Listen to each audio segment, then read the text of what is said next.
Comment progresser efficacement?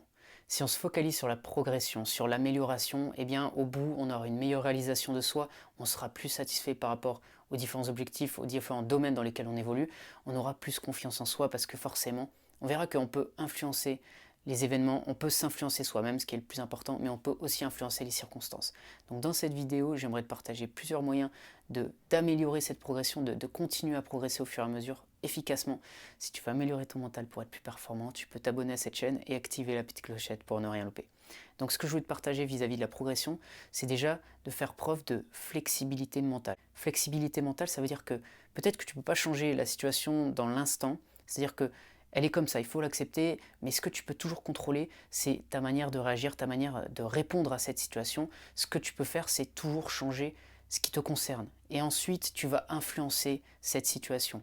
Ce sera peut-être pas direct, ce sera quelque chose qui mettra un peu plus de temps, mais tu peux toujours choisir ce que tu vas faire. Et si tu fais preuve de flexibilité, forcément, tu vas être meilleur, tu vas pouvoir t'adapter plus facilement aux différentes situations.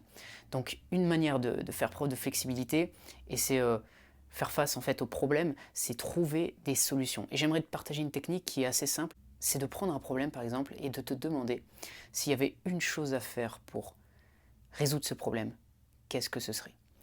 Tu trouves cette chose et ensuite tu te focalises dessus. Tu vas pas commencer à penser à des dizaines de choses, tu vas te focaliser sur cette chose-là, cette chose que tu peux contrôler. Et ensuite tu vas aussi voir comment tu peux la mettre en place, dans quel contexte, comment faire, quand le faire, etc. etc. Et lorsque tu vas faire ça en fait, tu vas te focaliser de manière efficace sur une chose que tu peux influencer et ça te permettra au fur et à mesure de changer le contexte, changer la situation par ton action. Prenons un exemple, admettons que tu aies une charge de travail excessive. Ce que tu pourrais faire, c'est te poser la question précédente et trouver une solution qui serait peut-être de l'ordre d'aller voir ta hiérarchie et de leur dire peut-on déléguer certaines tâches pour que je puisse me focaliser davantage sur ce qui est important? Peut-on augmenter les délais? Ou éventuellement tu peux revoir tes priorités et commencer par les choses qui sont vraiment importantes au début. Donc tu vois, il y a différentes solutions que tu peux mettre en place. Ne t'éparpille pas, choisis les principales et ensuite mets ton énergie là-dessus.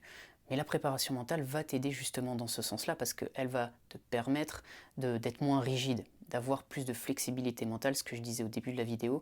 C'est-à-dire qu'en fonction du contexte, tu vas adapter peut-être tes pensées, tes croyances, tu vas adapter ta manière de faire, tes process. Tu ne vas pas être toujours figé sur une manière de faire, une méthode, tu vas pouvoir t'adapter aux différentes situations auxquelles tu vas être confronté.